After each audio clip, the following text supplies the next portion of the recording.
আজ সুকান্ত শতবর্ষে ছাত্র যুব উৎসবের মাধ্যমে এসএফআই ডিওয়াইএফআই এর পক্ষ থেকে এক বর্ণাঢ্য শোভাযাত্রা আয়োজন করা হয়।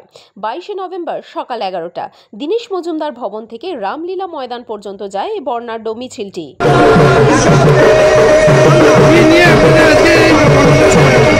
রাজ্য ছাত্র যুব উৎসব এসএফআই ডিওয়াইএফআই এর পক্ষ থেকে সুকান্ত ভট্টাচার্যের জন্ম শতবর্ষকে সামনে রেখে তার একটা উদযাপনের অংশ হিসেবে এই ছাত্র যুব উৎসব গত কয়েক মাস আমাদের রাজ্যের নানা প্রান্তে জেলায় জেলায় সংগঠিত হয়েছে।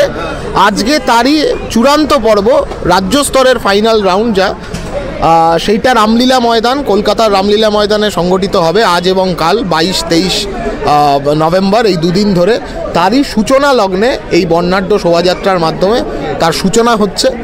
এখান থেকে মিছিল যাবে রামলীলা ময়দান পর্যন্ত এবং সেখানে আজ এবং কাল গোটা দিন জুড়ে এই ছাত্র যুব উৎসবের নানান ইভেন্ট, সেই সমস্ত ইভেন্টের ফাইনাল রাউন্ড তা সংগঠিত হবে। বিকল্প সংস্কৃতির চর্চা এবং আমাদের রাজ্যের প্রান্তিক মানুষের সাংস্কৃতিক উত্তরণের ভিত্তিটাকে খুঁজে বার করা, ইতিহাসটাকে খুঁজে বার করার কাজ এই গত কয়েক মাস ধরে গোটা রাজ্য জুড়ে হয়েছে। তারই চূড়ান্ত পর্ব এখানে অনুষ্ঠিত হবে।